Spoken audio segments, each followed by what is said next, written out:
melihat jin itu, ya dikatakan di matanya ada jin. Bagaimana kalau orang yang melihat maling atau penjahat, berarti apakah dia penjahat? Ini golok yang buat saya tebas stafek. Semua pertanyaan itu ditanyakan di dalam podcast. Polda Jatimnya yang kesini. Tentang Marcel dengan si. Lalu apakah bisa sebuah hal gaib kamu pertunjukkan? Isi cuplikan-cuplikan dalam video ini adalah ada juga dari guru Marcel Radipal yang menanggapi pesulap merah. Entah ini gurunya ataupun hanya temannya, dan kabarnya pun simpang siur. Ada juga penjelasan Dr. Richard Lee mengenai video yang di-cut dan tidak di-cut, dari perjanjiannya seperti apa. Juga ada dari pengacara kuasa hukum Asosiasi Dukun Indonesia yang merasa malu dengan hal-hal pertanyaan yang nyeleneh ataupun lucu. Ada juga dari Sujong yang menanggapi orang-orang yang tidak percaya gaib dan juga pesulap merah. Ada juga dari Irfan Sayuti. Ini adalah orang yang tes ilmu kebal di podcast Denny Sumargo, menjelaskan pertemuannya dengan sang pengacara. Ada juga pesulap merah yang sedang di Polda Sumut ataupun menjelaskan tentang panggilannya. Ada juga yang pamer golok nih, entah mau ngapain pengacara ini. Oke, gini. Saya bahas satu-satu ya. Pertama, detail, dia ada minta detail pertanyaan. Kita kasih semua pertanyaannya. Semua pertanyaannya itu ditanyakan di dalam podcast. Tapi kan podcast ini bukan pertanyaan yang baca kayak gini, Pak ya. Nomor 1, Pak. Apakah ini? Oke, kita terlanjut ke pertanyaan nomor 2, Pak. Kan kita kan podcast ini kan mengalir ngobrolnya. Tentu kita ngomongnya, oke, jinan, oke. Kamu dukun juga? Ya. Kamu juga dukun juga kayak gitu punya. Ya, kamu bisa apa aja? Oh, ruqyah. Selain ruqyah bisa apa lagi? Kan kita kan mengalir ngobrolnya seperti itu punya. Terus di tengah-tengah dia ada ngomong, ini sudah melebar nih, sudah melebar. Saya bilang, ya nanti saya cut. Nanti saya cut. Itu kan yang dibawa dia kan. Yang saya maksud dengan cut itu bukan cut bagian itu. Yang saya maksud bagian cut itu adalah kalau misalnya ada bagian iris, ada bagian tusuk, itu akan saya cut. Karena itu dolar kuning kalau di YouTube. Pak atau Mbak, kirim pertanyaannya yang mana? Dan saya nggak mau lagi digoreng oleh orang gitu loh. Pertanyaan yang sesuai dengan kuasa saya aja gitu loh, yang ada dalam surat kuasa saya terkait dengan dukun dan Marcel Radipal kan gitu. Tapi kalau menyeleneh saya nggak mau nih. Pertanyaan 1, siapa saja yang dimaksud dengan dukun? 2, alasan Persatuan Dukun Indonesia melaporkan Marcel atau pesulap merah. 3, tindakan selanjutnya pihak Persatuan Dukun. 4, apakah asosiasi dukun dilindungi secara undang-undang? 5, efek dari konten Marcel terhadap dukun di Indonesia apa? Kan gitu pertanyaannya. Kok kenapa jadi ada pengetesan gitu? Itulah yang saya merasa, ya Allah, ini kok jadi nggak profesional. Jadi saya sendiri nontonnya malu gitu loh. Polda Jatimnya yang kesini, udah ada panggilan juga Polda Jatimnya kesini, karena saya mengajukan keberatan kalau ke Jatim. Jauh banget, karena jadwal nih dari pagi ke pagi bener-bener nggak putus. Nah, kalau untuk kemarin yang panggilan pertama klarifikasi, Polda Jatimnya sebenarnya juga lebih support ke kita sebenarnya. Karena dari pihaknya Mas Udin, Polda Jatimnya daripada buat laporan-laporan drama begini, mendingan buat arena pembuktian aja. Tapi Mas Udinnya nggak mau, dengan berbagai alasan gitu kalau menurut pengakuan dari Polda Jatim. Ya udah, saya mah cuma ditanya, maksudnya apa nih buat video ini ya?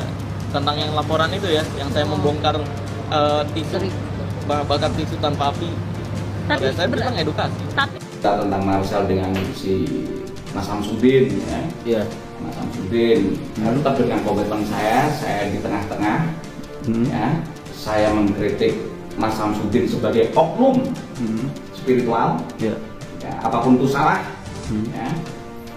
Kedua, saya juga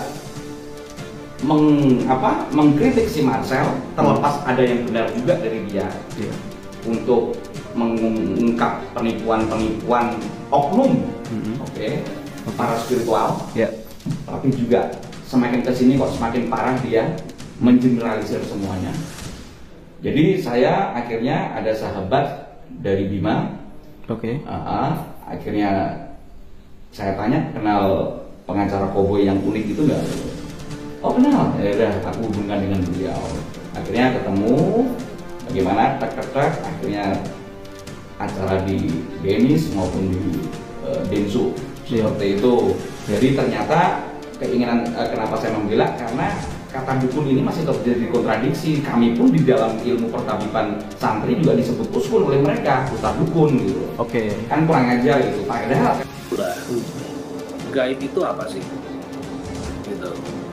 Lalu apakah bisa sebuah hal gaib kamu pertunjukkan atau kamu pertontonkan gitu? Kamu buktikan sebuah gaib gitu? Menurut saya nggak bisa. Gaib itu kan mungkin tidak bisa dilihat tapi bisa dirasa. Gitu. Jangan bilang kamu bisa melihat gaib, mungkin kamu bisa. Gitu. Tapi penjabaran orang akan sebuah kegaiban pun berbeda-beda. Begini, kalau dibilang ketersinggungan itu ada, gitu loh. Tapi kembali lagi, saya berpikir lebih bijak lagi, mengkaji diri saya lebih dalam lagi. Kembali lagi, gerakan tersebut ada, pasti ada sebab musababnya. Nggak bisa kita cuma menyalahkan pihak tersebut gitu yang kontra sama kita. Iya, kalau andaikan kita mau tersinggung, mau sampai kapan juga, akan lebih baik ya udah kita duduk bersama aja. Gitu, daripada kita saling mempertontonkan sesuatu yang mungkin menurut versi kita itu saktinya kita atau hebatnya kita, mau buat apa gitu loh. Ingatlah perjalanan kita itu, lelaku kita itu dituntut untuk apa? Membunuh keakuan dalam diri kan, bukan cuma sekedar mempertontonkan apa yang mungkin kita sudah dapatkan gitu. Kalau andaikan mau bersuara, saran saya ya udahlah kita cari versi yang paling bijaknya, duduk bersama aja lah gitu. Kalau untuk pembuktian apa yang mau dibuktikan gitu. Kita sendiri Persaudaraan Kembang berdiri dari tahun 98 ya. Itu udah menyatakan hashtag stop pembodohan mengatasnamakan mistik. Yang kita stop adalah pembodohannya, bukan berarti kita tidak mempercayai mistiknya gitu. Ya nggak tahu lah kalau sekarang malah justru ada satu statement baru seakan-akan jadi nggak mau percaya mistik itu ada gitu. Kita nggak boleh lah menghilangkan mistiknya. Poin saya adalah jangan sampai bukan orang luar yang menghancurkan kalian atau menghancurkan kita yang mungkin di dunia praktik ya, tapi jangan sampai tindak tanduk kita sendiri atau laku ucap kita sendiri yang nanti akan pada akhirnya menghancurkan kita sendiri gitu. Ya jangan sampai hal tersebut terjadi. Ini golok yang buat saya tebas staff saya kemarin ya. Dari 7 tebasan atau 6 tebasan, 1 yang jebol. Gagal. Bukan gagal, jebol. Ya, jadi ini goloknya nggak begitu tajam. Ini di ujungnya udah saya rendam racun. Racunnya lumayan lah ya. Lumayan. Ini Ya, untuk kedepannya apakah mereka ini yang akan turun tangan dan mencoba pembuktian di depan publik ini akan memberikan bukti yang nyata atas hal-hal yang dia percayai ataupun keahlian yang mereka miliki ini bisa dipercaya publik, dan bagaimana kelanjutannya yang akan terjadi nanti kedepannya, karena dikabarkan banyak yang akan turun tangan mengenai permasalahan Gus Samsudin dan pesulap merah ini yang merembet kemana-mana. Dan kita akan update lagi berita terbarunya seperti apa. Kita saksikan aja ke depan perkembangannya seperti apa.